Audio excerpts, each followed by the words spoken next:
Hey, what's going on everyone? It's Jacob from Martin's Woodworking. And in today's video, I'm going to show you how I made this live edge slab dining table. So a few years ago, I decided that I wanted to make a live edge slab table. But I also decided that I wanted to do the entire process. And what I mean by that is going from the actual tree to the finished table. So there's a lot to cover in this video, so let's just jump on in. But first, please consider hitting that subscribe button so you can see how I made these dining room chairs too. In 2020, I got a crazy idea about wanting to build my own live edge slab dining table, and that I wanted to do the entire process, from tree to table. Not really knowing what to expect or what to do, I went to YouTube and started researching. Before I knew it, I found myself at the family farm picking out a tree for this project. With the help of my dad, we were able to get the tree down and load it up on a trailer to take to the sawmill. Each of these 3 logs were 9 foot long, just to give you a reference size. At the sawmill, the logs were cut into 2-inch slabs, so they would be finished at approximately 1 3/4 inch once they were planed and flattened. This was a fun experience for me. After watching tons of YouTube videos, I got to decide how my logs were cut to show off the best figure in the wood. This process only took about 45 minutes, and sadly I didn't get to see how any of the slabs looked until later because they were left stacked as you see here. Once we got the slabs to the location where they would air dry, I finally got to see what the slabs would look like. And spoiler alert, I used one of these pictures on the table you'll see here today. I'm not gonna lie, these slabs were extremely heavy even for 2 people. Carrying these slabs over to the place where they would dry was an exhausting process, but we got it done. Making sure to put stickers between all the slabs, around 12 to 18 inches between the stickers. Now the hard part is closing the door on the barn and forgetting about the slabs for almost 2 years. The classic rule of thumb for slabs air drying is 1 year per inch, and these were cut at 2 inches. But let's jump ahead to 2022 now, because I'm going to load up the slabs and take them to get kiln dried and surfaced. Why am I getting them kiln dried, you might ask? Multiple reasons. This is a piece of furniture I would like to last forever, and for that to happen I need to make sure the wood is completely dry to make sure there is little to no wood movement. I also don't want any bugs to be alive in the wood, and the rustic lumber store offers both slab flattening and kiln drying, so why not hit up a one-stop shop for everything I need? With the slabs flattened and dried, I laid out the 4 slabs I had and found the desired pattern I wanted. I knew I wanted the table to be 80 inches long and as wide as I could make it, so I cut the pieces to size with the circular saw, making sure to leave them oversized so I could cut the tabletop to exactly 80 inches long later once I had everything assembled. Next, I needed to rip a straight edge for joining the slabs. I started with a circular saw and a straight edge of flat iron. Well, what I thought was a straight edge. It ended up having a slight round over right in the middle where the circular saw would butt up against it. So, needless to say, that didn't go as planned. But a straight edge with a circular saw would work great. Just make sure the straight edge is at 90 degrees. And a track saw would also work great for this. I just don't have one. So to fix the issues of my slabs not having perfect 90-degree edges, I did what I did on the coffee table build. I took the slabs to my friend Graham's house, and we used his table saw with a jig set up to make straight edge cuts on odd-sized pieces. I didn't get any footage of this because we wanted to make sure everything worked out just fine, but I do have a picture of what the jig looked like for when I made the coffee table. And now that everything has 90-degree edges, I can begin preparing for the glue up. For the glue up, I use dowels to help keep everything aligned and spaced evenly. They will act as a second set of hands, keeping the pieces correctly lined up. This is by far the biggest glue up I've ever done. To accomplish this, I split it up into 3 glue ups. I did the sides and a middle piece for 2 glue ups, and then connected the 2 sections together for the 3rd glue up. The size of the tabletop when it was all glued up was over 80 inches long and 42 to 48 inches wide. I should have called reinforcements for this, but I got it done. I also left the bark on the edges of the slab for the glue up to help protect the live edge from the clamps as I clamped the table together.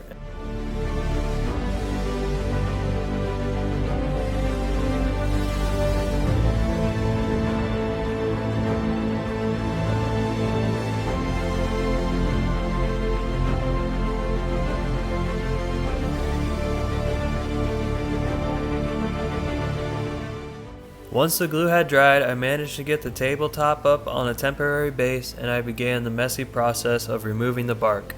I used a chisel to start to remove the bulk of the material, and then a wire brush on an angle grinder to remove the rest of the bulk, and I finished it off with sandpaper. Once I was done with the bark removal, I began the process of removing decay from the table.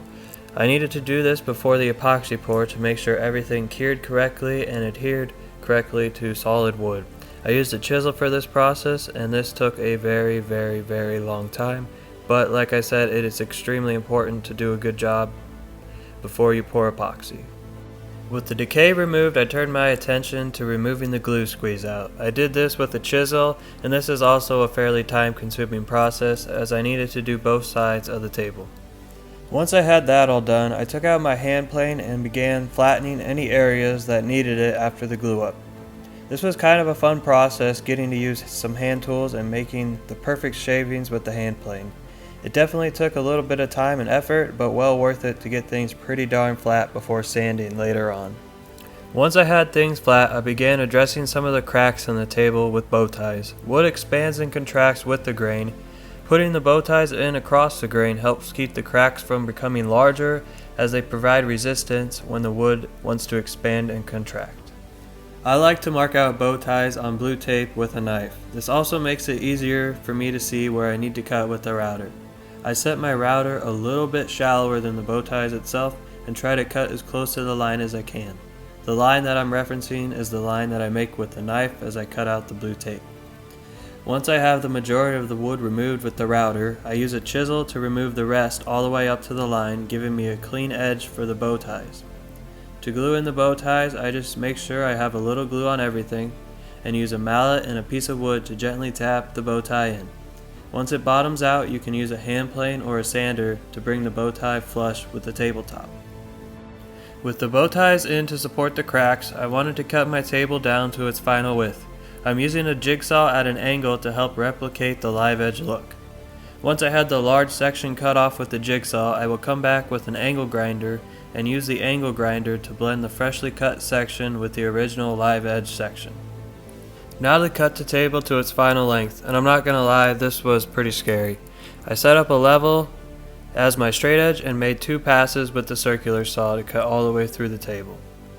Once I had one side cut square, I could use my tape measure to get exactly 80 inches and mark out where to cut the rest of the table.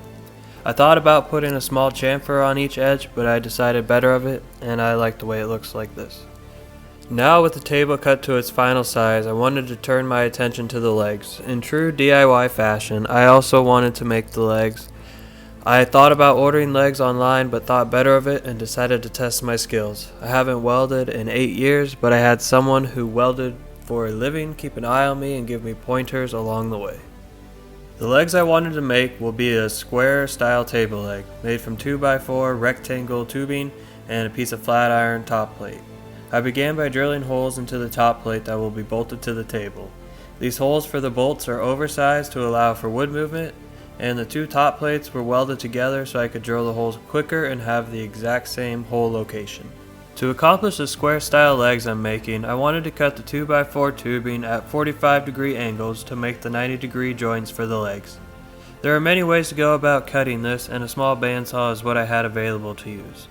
With all the cuts made, I used an angle grinder to clean up the cuts and made sure I had gaps to fill with the weld. With the pieces prepped, I began to tack weld the legs together. I constantly was checking for square during this process. I worked my way around the legs, tacking a few things together, then checking for square, and repeating that process until I was done. These angle clamps came in clutch as they kept everything in place once I had the desired setup. Something I was also paying attention to was making sure that the legs were the correct dimensions. I didn't want to end up with one 23 inches tall and the other 26 inches tall, so I was constantly checking measurements in between all the welds. Once everything was tacked in place and square, I began dropping some welds, being sure to rotate where I was to make sure I didn't overheat areas, causing the metal to potentially warp. Now, like I said, I haven't welded anything in 8 years, so don't be afraid to try something like this. Welding is nice because you can grind away the weld and try again, and I definitely needed to do this a few times. But I got better and more confident with each weld, and was a little sad when I had all the legs done in normal welds. I was enjoying learning this new skill, so here are some of my welds before I ground them down so you can see how I did. They're not great, but some of them I was pretty pleased with. Continuing with the theme of making sparks fly, it's now time to grind down all the welds and make everything smooth and seamless. But before we get too far into this, I did learn from a mistake I made, and if I were to do this over, I would not use the angle grinder. I would just use a sander or an air-powered sanding tool. The flap wheel was a bit too aggressive and left some small indents that could be barely seen after the powder coating. After all the sanding was done, and yes, just like woodworking, the sanding wasn't fun either, but it's important. And after all that was done, it was finally time to begin the powder coating process. When I arrived at the powder coat shop, I needed to do a little touch-up sanding and wipe down the metal with denatured alcohol to help remove any grime left behind. When that was done, the legs were put into the oven to burn off any excess grime and to bring the metal up to temperature. A massive shout out to the guys at Signature Powder Coating for letting me bring my table legs in for powder coating, and also for letting me film this process. I honestly had no idea what to expect, but enjoyed seeing this process firsthand. Once the legs were heated up to 400 degrees, they were ready to be pulled out of the oven and powder coated. I chose to go with a matte black finish and it turned out amazing. You'll have to make sure to watch the end of the video to see the final results. I recorded the master at work, and once he was done, the legs were put back into the oven at 400 degrees for 10 minutes, and when that was done, they were pulled out and we waited for them to cool.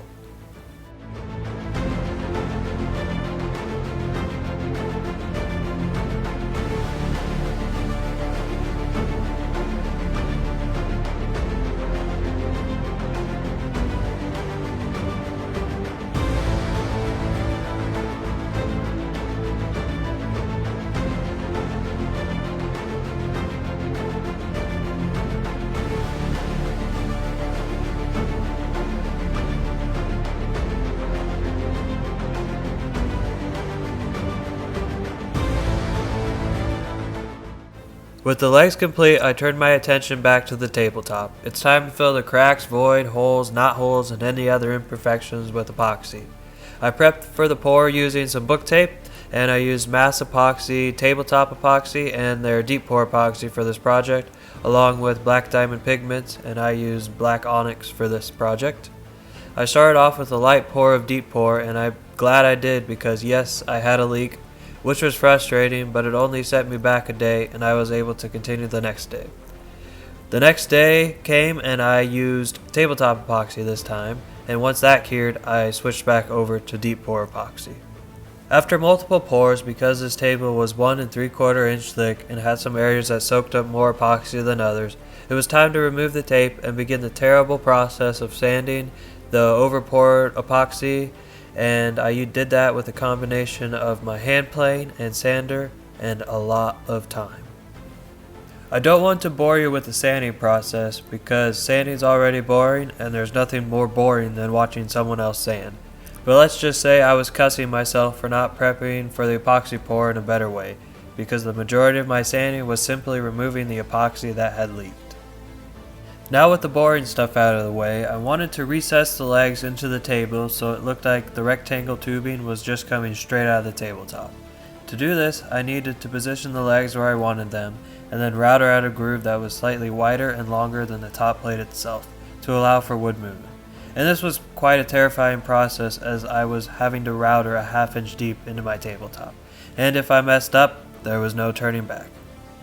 I was really happy with how this turned out. I feel it gives the project a little bit more of a clean, professional look. But before I put the router away for this project, I need to add one more thing.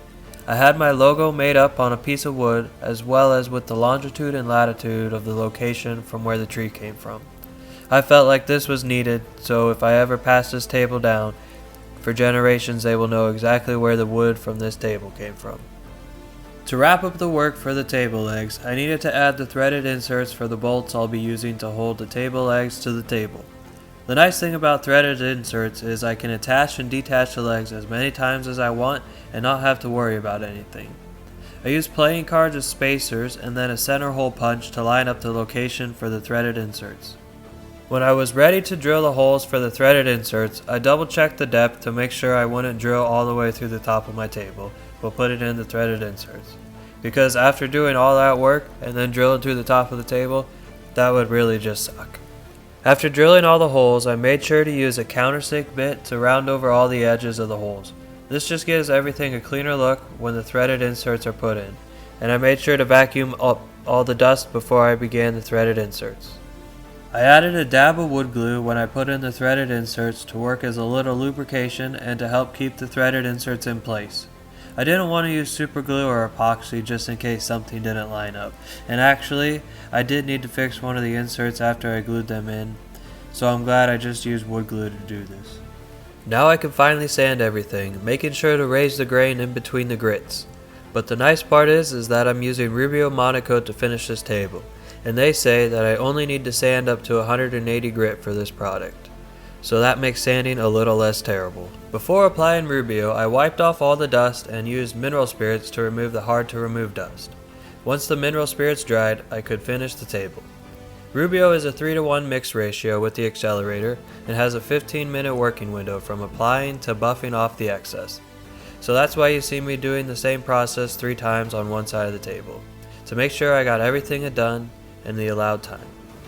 With the table flipped onto its legs, I repeated the same process, this time including the sides of the table. It's important to make sure you wipe off all the excess Rubio. Rubio says you cannot wipe off too much, but you can leave too much on. The wood only soaks up what it's willing to take and leaves the rest on the surface, to be used elsewhere, and a little bit goes a long ways. I believed I only used 50 milliliters of product to do the top side of the table. Rubio takes a full 7 days to fully cure with the accelerator, but can be lightly used without water after 24 hours. After about 72 hours of letting the finish dry, it was finally time to move the table into the house. This table is anything but a light table, so it's very nice that the legs are removable. When we got the table flipped up onto its legs, I could finally take a step back and admire my work. This piece almost took 2 years from start to finish, and I would definitely do it all over again if I needed to. And I have tons of people to thank for helping me with this project and realize my crazy idea. So thank you very much, and you know who you are. Also, thanks for watching this video and sticking with me through this entire process. Please consider hitting that subscribe button and checking out some of my other videos. And now I'll let the camera roll, and I'll see you next time.